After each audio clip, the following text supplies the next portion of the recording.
नमस्कार दोस्तों, मैं रुद्र आज आपके सामने फिर एक नई और खौफनाक कहानी के साथ हाजिर हूँ।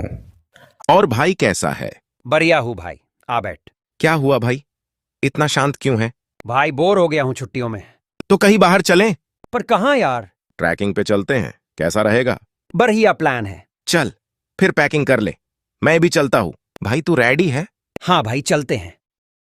काफी देर ट्रैकिंग करते करते हम एक घने जंगल में खो चुके थे। घर जाने का कोई रास्ता नहीं मिल रहा था। अंधेरा होने की वजह से पास की एक गुफा में हमने रात बिताने का सोचा। भाई हम यहाँ अब फंस चुके हैं, आज की रात हमें यहीं काटनी पड़ेगी। सब तेरी वजह से हुआ है। यार इतनी टेंशन क्यों ले रहा है? हम सुबह होते ही यहां से जाने का रास्ता ढूंढ लेंगे, तू डर मत। तब तक मैं तुझे एक कहानी सुनाता हूं। चल ठीक है। रात का अंधकार गांव को घेर रहा था, जब सभी लोग अपने घरों में चुपचाप सो रहे थे।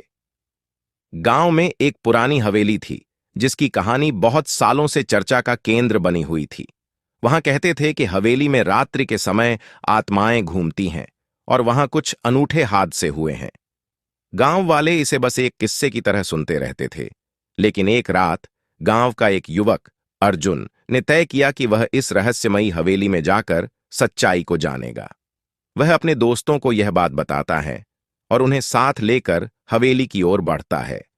हवेली के दरवाजे पर पहुंचते ही वे एक अजीब सी आवाज सुनते हैं, जैसे कोई हंस रहा हो, लेकिन वे निर्भीक होकर अंदर बढ़ते हैं। वे हवेली के अंधेरे कमरे में पहुंचे। वहां उन्हें एक कोने में कोई आदमी खड़ा नजर आया, जिसके ऊपर सफेद चादर रखी हुई थी। तुम कौन हो? अर्जुन ने उससे पूछा, लेकिन कोई उत्तर नहीं मिला। उन्होंने चादर को हटाया और देखा कि बेड पर एक हड्डी का ढांचा पड़ा हुआ था, जिसकी आंखें काली गहराइयों में डूबी हुई थीं। उसके चेहरे पर एक विकट हंसी थी, जो देखने वालों को भयभीत कर देती थी। अर्जुन की नजरें बदल गईं और उसने देखा कि हवेली का माहौल भी बदल रहा है। दीवारों से अजीब से चित्र उत्पन्न हो रहे थे, जिनमें खूबसूरत महिलाएं और युवक दिखाई दे रहे थे, पर वे सभी हंस रहे थे और उनकी आंखें काली थीं। अर्जुन और उसके दोस्त भयभीत होते हुए भी उन्होंने इस रहस्यमयी हवेली को जांचना जारी रखा। एक कमरे में वे एक बड़े पुराने नगाड़े को देखते हैं, जो स्वयं बज रहा है, जैसे कोई अद्भुत संगीत का आनंद ले रहा हो। उन्होंने एक और कमरे में देखा कि एक पुराना पियानो स्वयं बज रहा है, जैसे कोई अत्यंत सुर में उसे बजा रहा है। सभी चीजें अपने आप में गतिमान थीं, जैसे वहां कोई अलग ऊर्जा हो। अर्जुन और उसके दोस्त अब पूरी तरह से हैरान थे, लेकिन अचानक उन्होंने ध्यान दिया कि एक छोटा सा कमरा था, जो हवेली के कोने में छिपा हुआ था। उन्होंने देखा कि वहां एक पुराना ताबीज रखा हुआ था, जिस पर कुछ अजीब से चिन्ह बने हुए थे।